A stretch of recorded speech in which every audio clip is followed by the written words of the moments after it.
Most men have been through this. You start getting close to a woman emotionally. You're chatting regularly, maybe even in a relationship. Everything feels warm and connected until suddenly and without any clear reason, she starts pulling away. She becomes colder, less affectionate. She stops texting as much, doesn't call, and barely initiates anything anymore. And you're left completely puzzled, wondering what's going on. Will things fix themselves? Should you do something? What's the right move? We're going to dive deep into that today. I'll also share a personal experience from my past where I went through the same thing.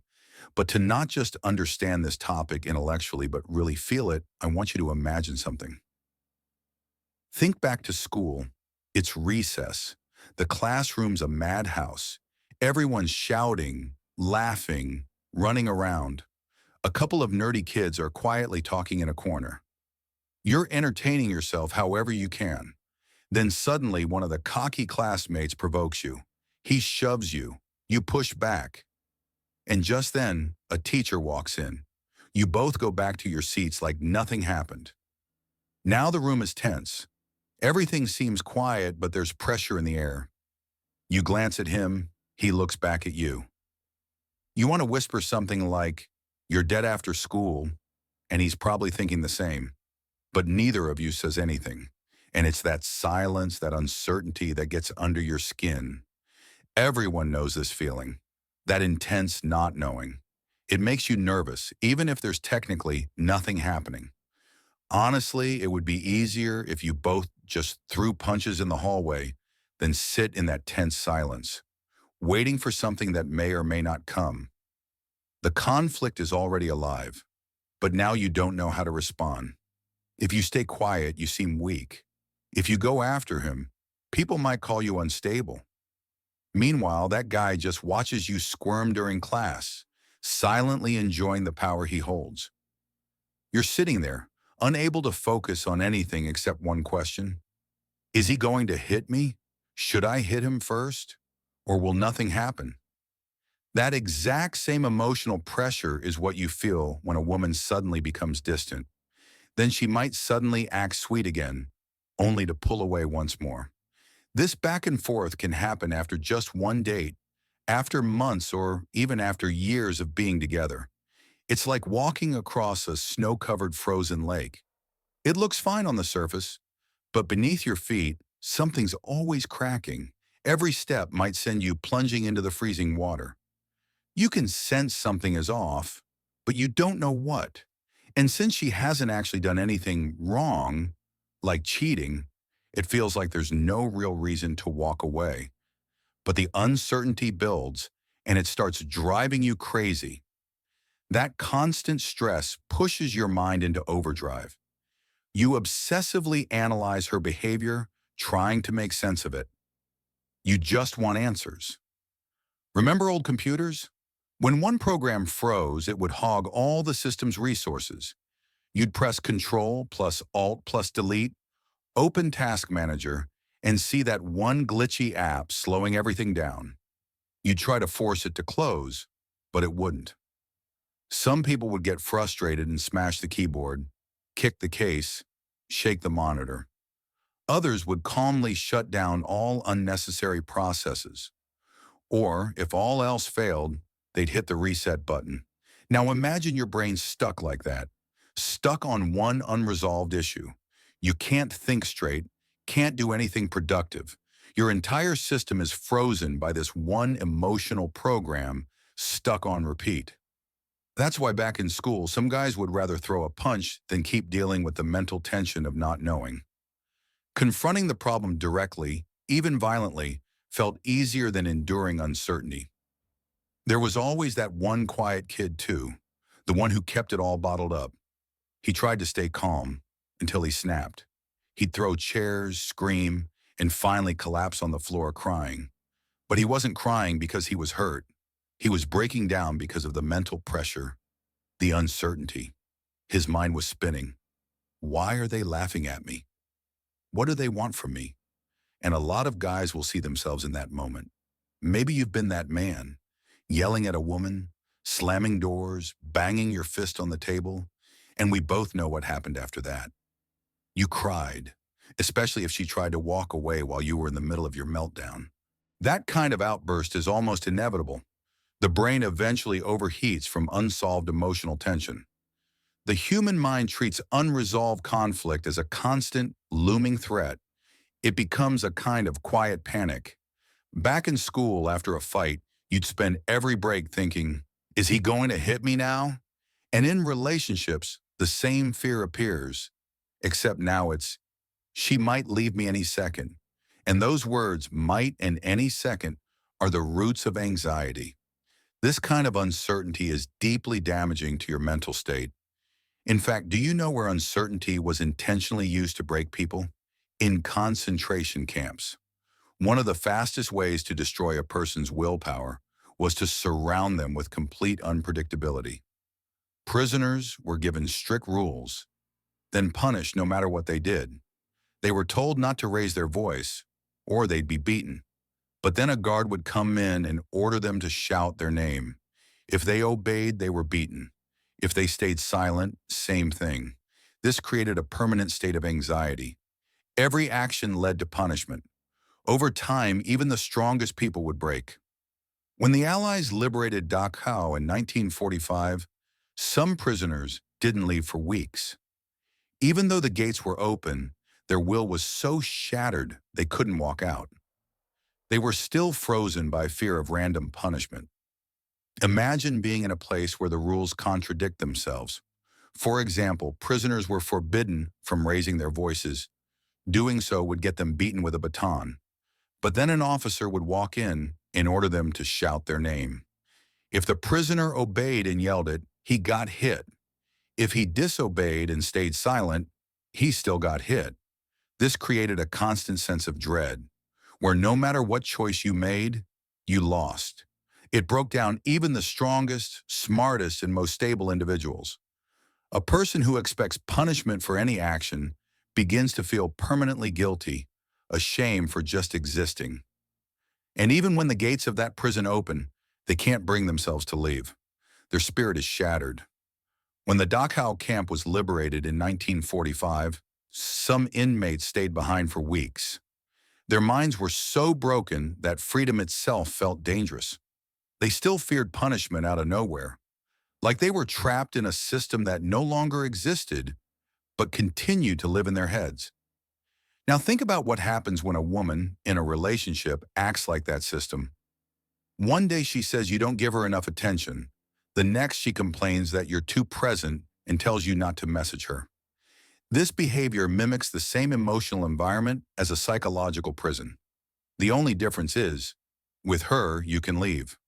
Whereas with a concentration camp, you couldn't. Things get even more intense if she doesn't just pull away from you occasionally, but also draws closer at random times. That hot and cold cycle creates an emotional trap. You start bonding with her even more deeply, and before you know it, you're emotionally hooked, like someone suffering from Stockholm Syndrome, identifying with the very person who's causing your pain. When a man finds himself thinking, I love her and I hate her at the same time, that's when he's in real trouble. And let's not call that love, because it's not. It's emotional dependence. That emotional chaos he's feeling, it's not affection, it's anxiety. And the root cause of that anxiety is uncertainty in the relationship. Uncertainty is exhausting. It chips away at a man's mental resilience. Over time, he starts to behave like a wounded animal, starved for any affection, but overly sensitive to any negativity. A kind word feels like a gift from heaven, but a cold response cuts 10 times deeper than it should. After just a few weeks of this instability, every moment of closeness with her feels incredibly rewarding. But every episode of distance becomes increasingly painful. This is how men end up in obsessive loops, mentally replaying everything, analyzing every detail. I've had men in consultations say things like, maybe she found someone else, and in the same breath, but maybe she's just testing me to see if I care. These are complete opposites. He's flipping from betrayal to forgiveness in seconds. A minute ago, he was convinced she was cheating. Now he's ready to welcome her back like a long-lost lover who only did what she did for the sake of their future. This kind of emotional chaos is incredibly dangerous. A man in this state will invent all kinds of wild justifications, anything to make sense of her behavior. Have you heard of Buridan's donkey? It's a metaphor about an animal who starved to death because it stood between two identical piles of hay and couldn't choose which one to eat from. That's what happens to a man stuck in chronic uncertainty. He can't decide whether to stay or walk away. In his mind, both options lead to suffering. And that's when a relationship stops being a relationship. It becomes a prison with the doors wide open. At this point, some middle-aged conspiracy theorists wearing stretched-out sweatpants will jump into the comments, talking about some global plot against men. To paraphrase Pelivan, not that only he gets to reference me, it's true that there's a kind of anti-male structure out there. But here's the twist. It's not just women participating. All grown men are part of it too. Anyone who's raised a child knows kids are master manipulators. By that logic, there must be a global toddler conspiracy to overthrow parental authority, organized by the wealthiest families on earth. Sounds ridiculous, right? Exactly, women aren't master strategists sitting around plotting the fall of men. They're emotionally driven beings, just like kids depend on their parents. Most of the time, they don't even realize their actions come off as manipulative. Accusing a woman of intentional manipulation is like blaming a bird for pooping on your car when every other vehicle in the lot is clean. Sure, your car got hit, but you parked under a tree. What, the bird was supposed to read your license plate and decide to aim elsewhere? When a woman emotionally destabilizes a man, it's not necessarily the result of careful planning. It's not calculated. It's part of her nature. She acts from instinct, like the birds nesting above your car. That's just how she operates.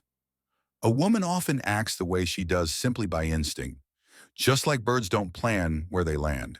They settle in trees without thinking, and sometimes your car just happens to be under that tree. Longtime followers already understand this point, but let me explain it for those who are new. When a woman starts shaking up the emotional balance in a relationship, adding instability, it usually means she's already mentally prepared to lose that relationship.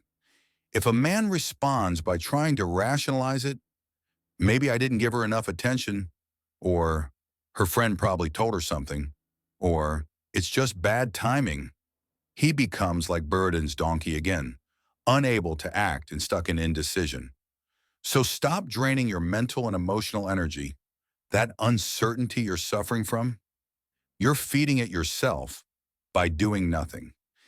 If you're in a relationship right now and feel like the helpless donkey in this scenario, the most important thing is knowing what not to do. First, don't try to have the talk or clear the air. We both know how those conversations end. No resolution, and somehow you're the one who ends up apologizing. Second, don't give her ultimatums. That usually leads to you being the one who initiates the breakup, and she doesn't agree to your conditions anyway. Words are exchanged, things get emotional, and boom, explosion. Third, don't blame her or shift responsibility. Don't label her a manipulator, even in your thoughts. And under no circumstances should you try to call her out. Like, aha, I see what you're doing. You're trying to manipulate me. You'll just end up looking like a parent yelling at their toddler for handing them a mud pie and calling it cake. The truth is, she's not some evil mastermind. She's just a confused person reacting to her emotions. The cruel commandant that makes your life miserable, that figure lives in your head. The goal isn't to escape one toxic situation, just to walk into another one that's decorated nicer, with fresh paint and party balloons. The real goal is to avoid getting trapped in uncertainty in the first place. To do that, you need to change your entire perception of female mystery. You have to study women, understand their behavior, and make their actions predictable to you. Think about it. You don't panic when a child crosses their arms and says, "You're mean. I don't like you anymore." because you know that 5 minutes later, they'll be hugging you again. Their emotions are temporary, but when a woman does the same thing, most men just collapse emotionally, hands up, heart open, begging for clarity. If you want women to become just as emotionally safe and predictable to you as a child, you need to understand their motivation. You have to know why they talk to men in the first place. You need to see what creates attraction in the female mind. These things come with experience. And yes, you'll learn them through practice, whether it's your second, third, or even fifth real relationship. Or if you're looking for faster guidance, there's info in the description below, including a WhatsApp number for assistance. Let me share how I personally dealt with this in the past. If we treat relationships as a type of agreement, an exchange of mutual expectations, then the first 3 weeks of talking, texting, and meeting up are nothing more than negotiations. No contract has been signed yet. She doesn't know your worth, and you don't know what she's willing to offer in return. That's why the terms are still in flux during this early stage. Any weird behavior during that time, emotional games or mixed signals, should serve as a red flag. If you want a fair deal, you have to stay alert. But some men approach love the same way they approach business. If there's potential value, they're willing to take the risk. Even if she seems problematic, if he wants her badly enough, he'll gamble.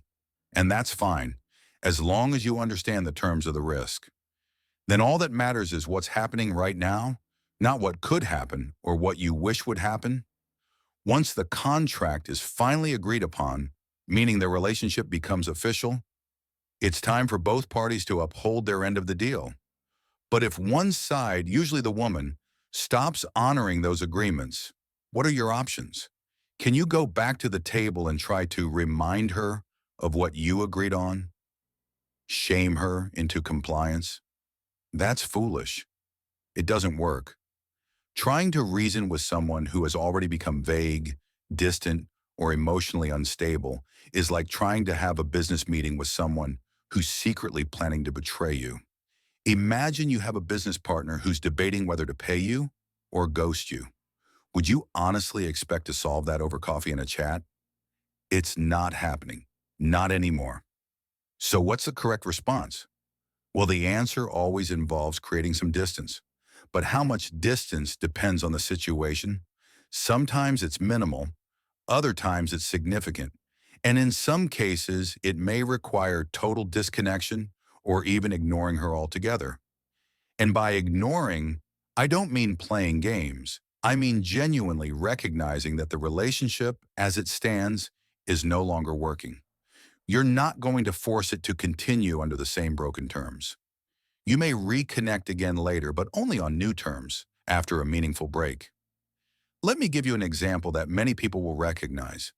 Early in the interaction, whether by message or in person, a woman might casually say something like, "I've got a pretty complicated personality. I'm not exactly easy to be with. I'm not for everyone." What is that? That's part of the negotiation process. She's inserting a clause into your deal.